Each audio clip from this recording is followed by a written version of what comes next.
Hey calculus, we are going to practice more chain rules with exponential and log functions. So number one, we have two functions, e to the n 3x. We only see the letter x one time, so we know that's a chain rule. Our variable is in the exponent, so we know that the base is the outer function. So our 7 is going to, or excuse me, my 5 is going to come along for the ride, and my outer function is e to something. And then my inner function is 3x. All right, so f prime of x, 5 comes along for the ride. The derivative of e to something is e to something. That is my derivative of the outer. Second step, I plug the inner as is in. So that goes right there. 3x, that is my inner function as is, step number 2. And finally, step number 3, I take the derivative of the inner, the derivative of 3x, using the power rule, is just times 3. So that is my derivative of the inside function. Okay, so now when I simplify this, remember that the coefficients, all the numbers go out front. So I have a 5 and a 3 out front. 5 times 3 gives me 15, and I still have e to the 3x. So that is my derivative. Number 2, I have two functions. This is an exponential function, base e, so I have e, and then I have cosine of x. So two functions, one chain. Again, my variable is up here in the exponent. That means my base is the outer function. So 4 comes along for the ride, and my outer function is e to something. And my inner function is the trig function, cosine of x. All right, so h prime of x, our derivative, 4 comes along for the ride. The derivative of the outer, the derivative of e to something, is e to something. So there is my derivative of the outer function, step number 1. Second step, I plug the inner as is in right inside there. So there is where the inner as is goes, cosine of x, inner as is. And finally, don't ever forget the third step, the derivative of the inner, the derivative of cosine is negative sine. Make sure that you put it in parentheses so it doesn't look like subtraction. So there is the derivative of the inner function.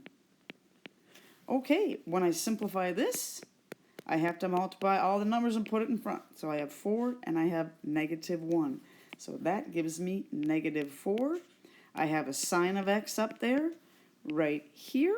And then I also have an e to the cosine of x. So there is our simplified derivative. Number 3, always count your functions. We have sine, we have e, and we have 4x. 3 functions, 2 chains. All right, when you read this question, it's the 2 sine of e to the 4x. We are sining e to the 4x, these two functions. So this is what we're doing to the other two functions. So our outermost function is sine. So 2 comes along for the ride. Sine is my outer function on the first chain. For your inner as is, it is always everything else. So we need e to the 4x here. All right, I need 3 functions here. I need the outer, and then the other 2 are the inner as is. All right, this is still a composite function. There is still an outer and inner function. So that also tells us we need a second chain. Here, x is in the exponent, so the base is the outer function. So the second chain, our outer function is e to something, and my inner function is right there, 4x. Okay, so there's my 2 chains. Remember, on chain number 1, we do the first 2 steps only. All right, and on the second chain, we do all 3 steps. All right, so you just follow your chains. So we're going to make this a little smaller so we have room to write. First chain, 2 comes along for the ride. The derivative of sine is cosine. So we write it like this. Y prime is equal to 2 cosine blank set of parentheses. All right, second step, we plug the inner as is right in here. So that becomes e to the 4x. All right, that is our first chain. All right, after the first 2 steps, remember you start over. You go to the second chain. and you start over. What is the derivative of the outer? Well, the derivative of e to something is just e to something. So we just add that on. E to something. Second step, we plug in the inner as is right there. So that's where the inner as is goes. And then finally on the last chain, don't forget we're doing all three steps. The derivative of the inner. The derivative of the inner is 4 using the power rule times 4. So this is our second chain, all three steps. Okay, so first chain, first two steps, derivative of the outer, inner as is, start over. Second chain, all three steps, derivative of the outer, inner as is, derivative of the inner. Now we just have to simplify. So the numbers go out front. We have a 2 and a 4. 2 times 4 gives me 8. I still have this e to the 4x right there. And I still have a cosine of e to the 4x.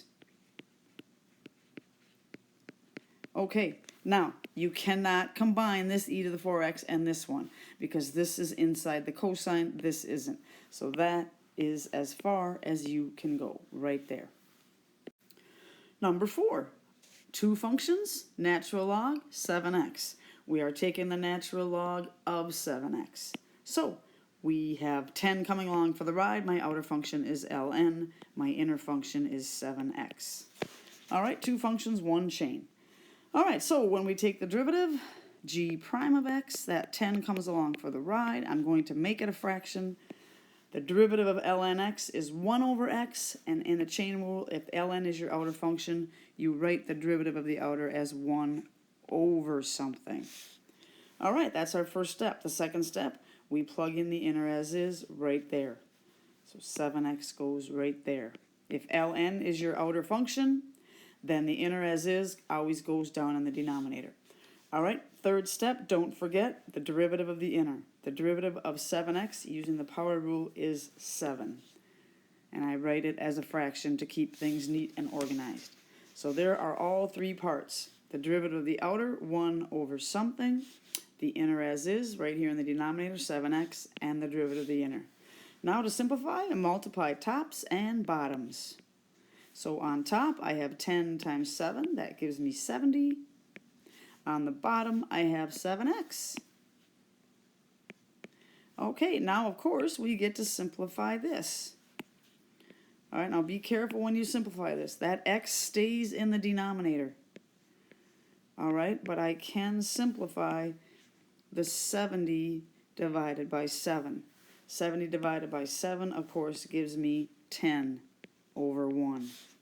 Alrighty, so the two ways we can write that are either just 10 over x, or we can bring that x upstairs and give it a -1 for the exponent. So that would be 10x to the -1.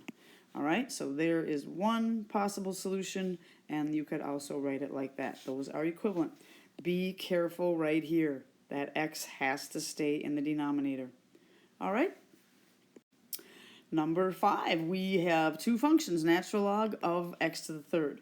So we are taking the natural log of x to the third. Our outer function is ln. So don't forget about the 18. That comes along for the ride, 18 ln. Inner function, x to the third. All right, we get going. P prime right here. 18 comes along for the ride. I'm going to make it a fraction. ln, the derivative of ln is 1 over x, and when it is our outside function, we rewrite it as 1 over something. Second step, we plug the inner as is right down there in the denominator. X to the third. Whenever ln is your outer function, the inner as is always in the denominator. And finally, the third step, we multiply everything by the derivative of the inner. And the derivative of the inner using the chain rule is 3x squared, and I'm going to put it over 1. Keep everything organized. It's much easier when you simplify. Okay, now when we simplify, we multiply tops and bottoms. 18 times 3 gives me 54x squared on top. And on the bottom, we just have x to the third. All right, do we have to simplify? Of course. We get better at algebra. All right, we can simplify. I'll get my fraction bar in here. With the 54 stays in the numerator. If I have 2x's on the top and 3 on the bottom, 2 of them cancel out, but I still have 1 left on the bottom. So there is your solution simplified, 54 over x. You could also write that as 54x to the negative 1. If you bring this upstairs, that exponent 1 changes sign and becomes negative. So either of those are acceptable. Okay, number 6, count your functions. So you double check to know that you have the right number of chains. We have 3 functions, ln, cosine, and 5x. 3 functions, 2 chains. The outermost function of all 3 functions is this, because we're taking the natural log of these 2 functions, cosine of 5x. So that 3 comes along for the ride. My outermost function is ln. My inner function is everything else, cosine of 5x. All right, there is still a composite function here. There's still an outer and an inner function. So that's another hint that we have to go again. Here the outer function is cosine because I'm taking the cosine of 5x. So on my second chain, the outer function is cosine and the inner is 5x. All right, so let's get to work. I'm going to work down here, y prime. That 3 comes along for the ride. I'm going to make it a fraction. The derivative of ln is 1 over something.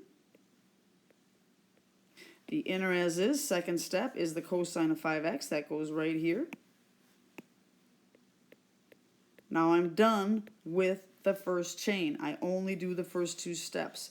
Derivative of the outer, 1 over something, plug in the inner as is. Now I start over and go to the second chain. The derivative of my outer, the derivative of a cosine, is negative sine. So I write it as negative sine, and I need a blank set of parentheses every time I take the derivative of the outer and make it a fraction. Keep things organized. Second step, I plug in the inner as is right there. 5x. And don't forget, on this second chain, on the last chain, don't forget the last step. The derivative of the inner is 5. So we put that on the end and, of course, make it a fraction. All right, so this right here is my first chain. I only did the first 2 steps. Derivative of the outer, 1 over something, plug in the inner as is, cosine of 5x, and then I start over. This was my second chain, and I did all 3 steps. Derivative of the outer, negative sine, plug in the inner as is, 5x, multiply times the derivative of the inner, times 5. All right, when we simplify, let's see, we multiply tops and bottoms. So on top, 3 times negative 1 times 5 gives me a negative 15. And I still have a sine of 5x. So negative 15 sine of 5x is my numerator. My denominator is just this, the cosine of 5x. So there is one solution right here. We could also simplify that because we know that sine over cosine is the same as the tangent. So we could also write that as negative 15 tangent of 5x. Either of those are acceptable. All right, those are tricky. Hopefully this video is helping you. Go to the next video for the back side of this worksheet. Thanks, calculus.